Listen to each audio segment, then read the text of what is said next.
Hello, and welcome to another episode of me mostly talking to myself. Today I want to talk more about vocal tics. So in the previous video, I discussed a little bit about the importance of developing awareness and how we can use controlled breathing exercises to develop that awareness of the vocal tics and the muscles that are involved in our respiratory or breathing mechanisms and speech. Today I want to talk a little bit about some of the muscles that are used on the inside of the throat and the mouth, and how we might be able to develop some exercises to treat tics that involve those muscles.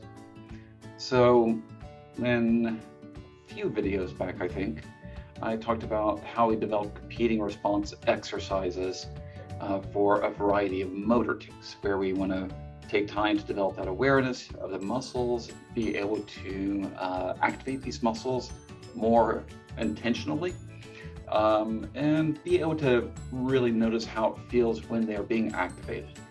This can help us to become more aware of the tic and then identify which muscles we want to sort of target as a counter movement. Sorry, I'm also experiencing a fair bit of allergies today because it's springtime, which is beautiful and very sneezy.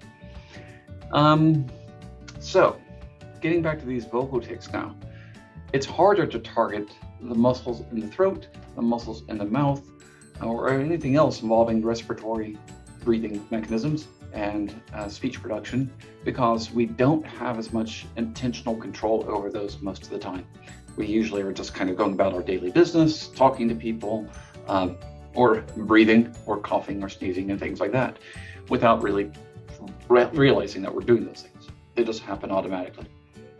So we talked about trying to use breathing exercise to begin developing that muscular awareness so we can be more intentional about what we're doing with the tics.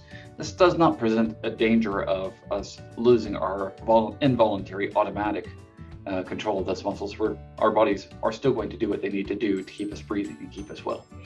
So that's not a problem. However, developing awareness of these muscles is not so easy to do. So one of the first things is if I had a tic where I was clearing my throat, then I would want to try to notice, where am I feeling that first? What's my first sign that I'm about to do the throat clearing tic? And so like right now, I'm feeling a need to clear my throat again.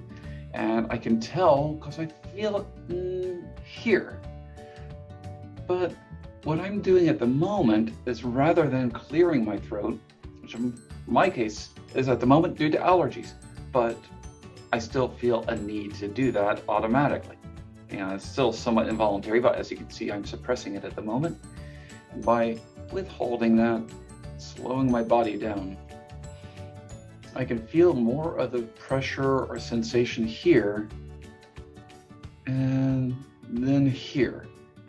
And I can feel an urge to move some of the muscles in my throat and my tongue, sort of the base of the tongue, the part that goes way down into the throat.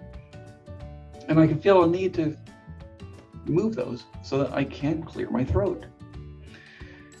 Now, rather than doing that, which would be breathing out through my mouth, I'm going to try to breathe in through my mouth and out through my nose, slowly and intentionally in a controlled manner, because this is the opposite way that the air would be moving otherwise.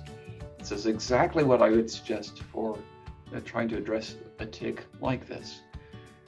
We want to find out which way the air is going and try to go in the opposite way.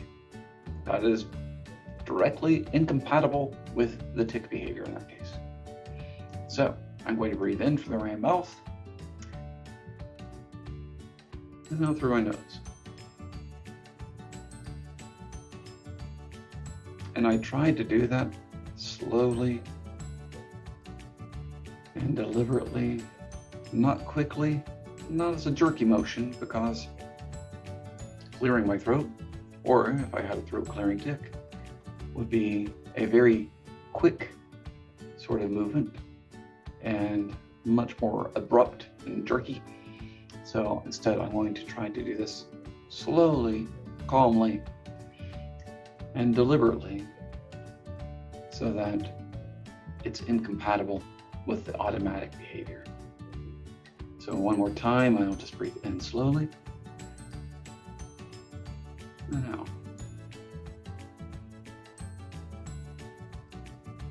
So this is a technique that we would use to address some varieties of vocal tics.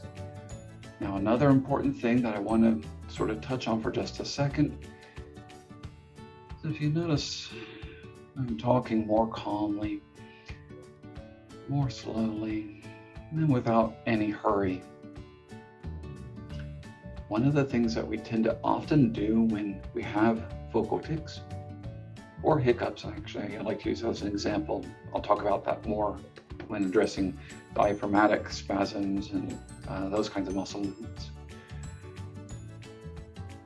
We tend to go right back into our regular routine of activity where we are more active, where we are doing things more quickly.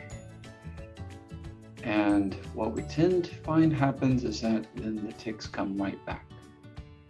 So if I've got it under control for the moment, I want to ease back into that activity slowly and intentionally and just not in any hurry.